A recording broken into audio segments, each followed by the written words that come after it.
This is a massively Aquarian time, and there's a really powerful new moon happening in Aquarius on February 10th, 2024. And it also starts off the Lunar New Year, the celebration of the Year of the Dragon. And that's why I wore my red dress for good luck and energy of the dragon. It's a good time to be thinking about what that means and the courage of the dragon.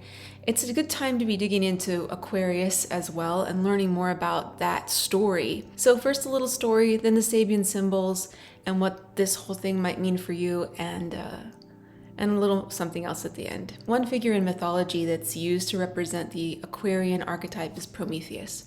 Now Prometheus didn't think it was right that Zeus was holding fire from the humans. Humans were not allowed to have fire because that would lead them to being more divine. They would have more of a connection to divinity within themselves.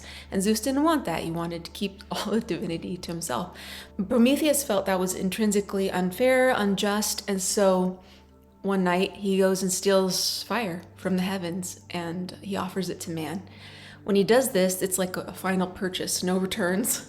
And fire is officially in man's hands at that time. It couldn't be taken back.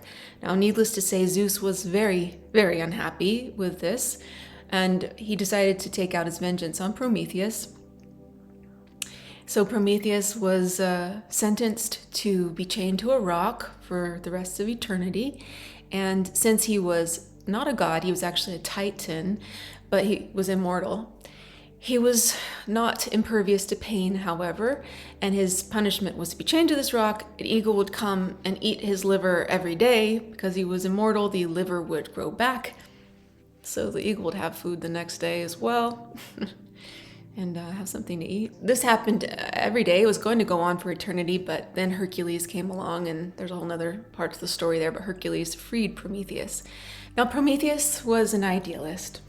And he did not act upon his own expectation of gain.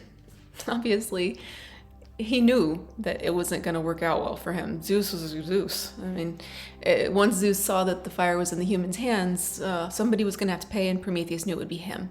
The potential divinity he sees in humanity is what we still have now. We have this innate individuality and an individual connection that we can reach to a collective thing.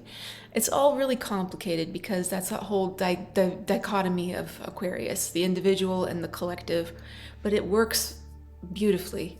It's an interlock. When all the individuals are strong and powerful within themselves, they can help each other be stronger. Creates a stronger bond and a stronger collective. This fire that Prometheus gave to humanity, it's a metaphor, right? It's knowledge, it's experience, it's creativity. It's a connection to that innate God within. And this is not a cheap gift. This is something that costs very dearly, not only with the power that he was given, the sacrifice that Prometheus made, but also once you have the gift of this thing, like what do you do with it now? Wisdom doesn't come cheap, comes at a cost. The sacrificial concept, that's where we have Saturn theming coming in, and Saturn's the traditional ruler of Aquarius. Now Saturn is the exaltation ruler of Libra. Libra is the scales of justice.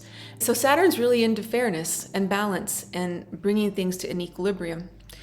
And that doesn't always feel like that when you're in a Saturn experience. It doesn't always feel fair when you're in the midst of them, but a lot of times we don't really understand the bigger picture, the pulled out picture, the vast wisdom that's within experiences of pain and suffering. Yeah. This is a quote from astrologer Liz Green. She says, "An echo of the Prometheus myth may be found in the myth of the Garden of Eden, where God jealously guards his godhood by forbidding Adam and Eve to eat of the tree of knowledge of good and evil and the tree of life, lest they become like gods." So this new moon is important because it's also highlighting Pluto's ingress into Aquarius. It's putting an exclamation mark there because there's a stellium of planets that are going to boom, boom, boom, pop into Aquarius one after another. And it's all going to hit Pluto at the borderline. Why is this a hot degree? There are lots of things that have happened here in the last few years that have been big markers. March 31st, 2020, Mars-Saturn conjunction. That happens every 2 years, and happening at that 0 degree in 2020. I mean, you know how that went. Then in December, on the 21st of 2020, there was that great conjunction of Jupiter and Saturn. That was a big deal. And you could see it in the sky. They were coming closer and closer together. And that happens every 20 years. When Mercury met Pluto on February 5th, it was a time of deep thoughts, a first glimpse into the collective mind patterns that could be, including some Aquarian ideas, revolution, humanitarian stuff, collective creativity. But with Pluto there, we add a layer of metamorphosis, change, fear of change, mental depth that could be a little frightening, getting a little deep in your mind. And so that's what happened then.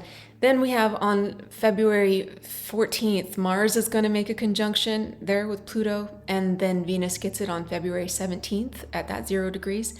And then it's going to once again meet up with Pluto at the 0 degree marker on December 7th, 2024. So with that being said, let's look at the new moon degree, a Sabian symbol.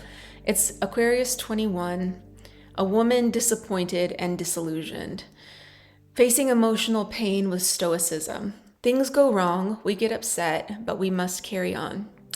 Facing emotional upset and pain and forbearance. Here's what James Burgess says. Sometimes we face the future with the expectation that nothing much of value is coming our way. This occurs when we've had our hopes dashed and cannot reaffirm optimism. It's a great emotional challenge to resist despair and courageously and stubbornly choose to be hopeful. In fact, perhaps the greatest gift of faith is the refusal to allow pessimism to take hold. Faith is not a gift or an opinion, but a decision. It indicates exceptional maturity.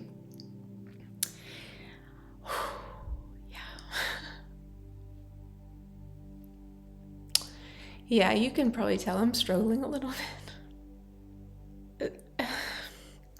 Okay. Just a week ago, I was getting ready to make a video for you. And something wasn't right. I didn't feel right about it. So I was like, okay, I'll just go pick up my kids and I'll come back and make the video afterwards. So I went to go pick them up and I just parked on the street and I was waiting on the street for them to come. And out of nowhere, I just got hit by another car. And the car just smashed into me and my car hit the curb and broke, and it's totaled. The car's totaled. And luckily, I'm okay. My kids weren't getting in the car or anything, but it was so shocking and so strange. Why strange? Because a week before that, so 2 weeks ago, I had this dream that was like real. And it was a car crash. I'd crashed both of our cars. So that was pretty bad. And it felt real. Like I thought it was really happening and I was really upset. Scroll back a little bit more. I already have an issue with the car. I always have been like intrinsically afraid of car accidents. And I think it goes back to something really much further back. It's a weird experience because I feel like I'm so grateful.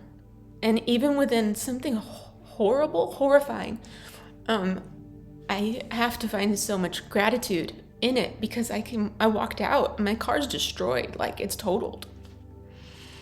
But I have a few bruises, I have a little bit of pain, I'm okay. The point is,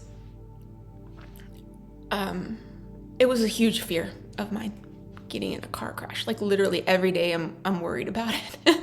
And I went early, so it's raining here, okay? And where I live, I live in Southern California. So rain here it's ridiculous. We don't know what to do when it rains here. And that's why there's a lot of crashes when it rains. And of course it was raining. It's been raining for a week. Yeah. My fear is the point that I think if I had to list my top fears, car crash would be probably at the top. One night it was really hard for me last week and I was just praying, I was like, please tell me why did this happen? And why am I okay? Why am I fine? Like, what does this mean? And the whole point in the morning, the message was for courage. It was a gift.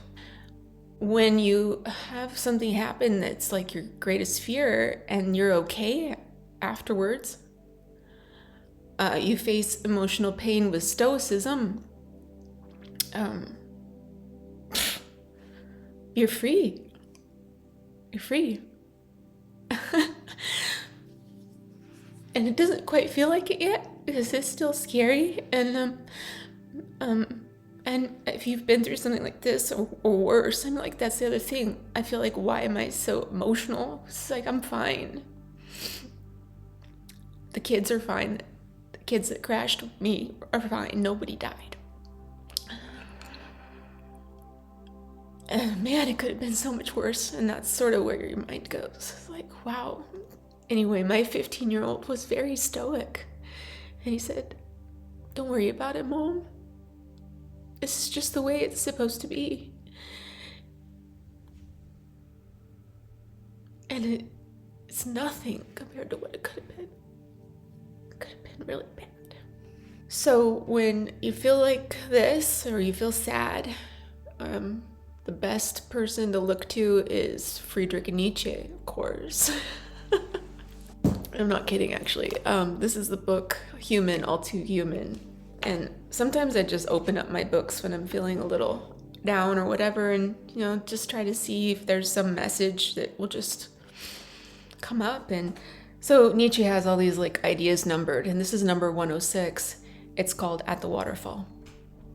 When we see a waterfall, we think we see freedom of will and choice in the innumerable turnings, windings, breakings of the waves. But everything is necessary. Each movement can be calculated mathematically. Thus it is with human actions.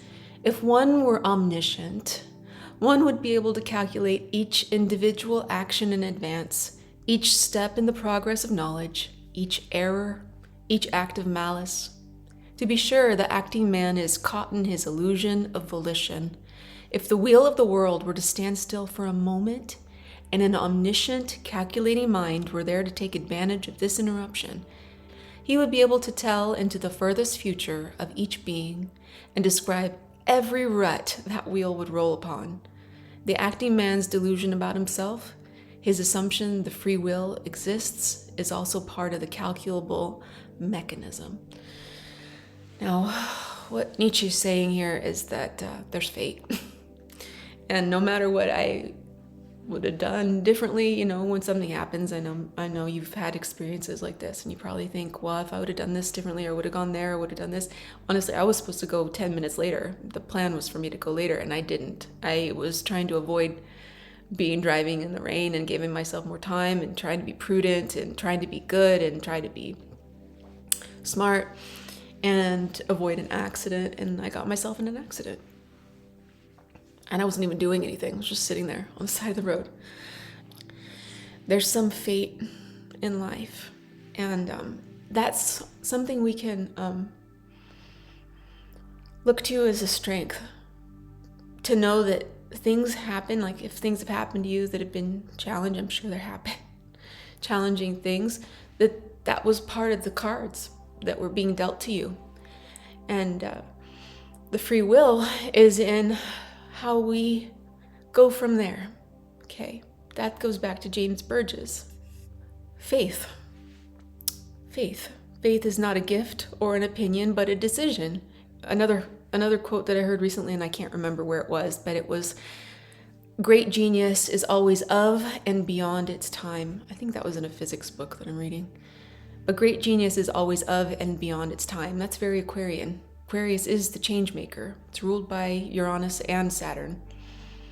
And Aquarius is an air sign. It's about ideas and ideals and changing the structure to make it better. And one thing about Aquarius that you can boil it down to is hope. Hope. There's hope in Aquarius. This ingrained belief in human potential, in human nature, in an ideal version of it. Aquarius is not quitting energy. It's not a quitter. And it's a sacrifice. It's willing to sacrifice itself to be uncomfortable, to get the liver eaten out every day by an eagle in exchange for moving closer to an ideal, humanitarian ideal. It's like, yeah, okay, I can do that. I can face that with stoicism. I can face it. I don't know. Maybe I shouldn't have come on. I don't know. I had to come on and keep going.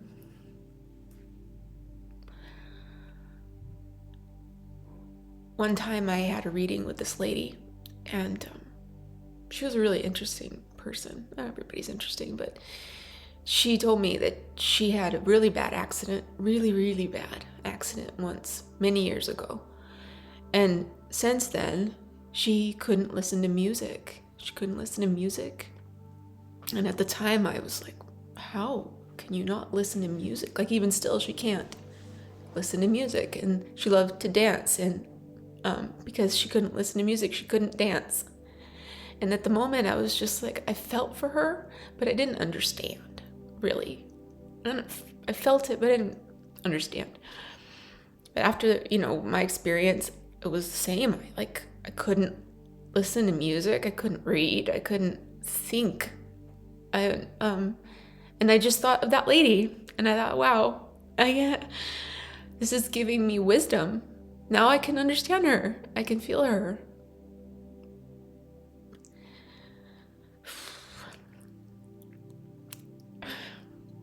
So thank you for letting me express myself and be vulnerable. And I know I'm just so lucky.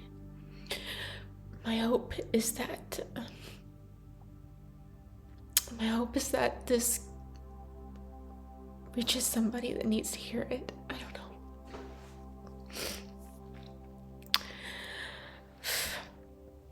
All right, that's enough. I'll be better next time. I like you just the way you are. I'll talk to you soon.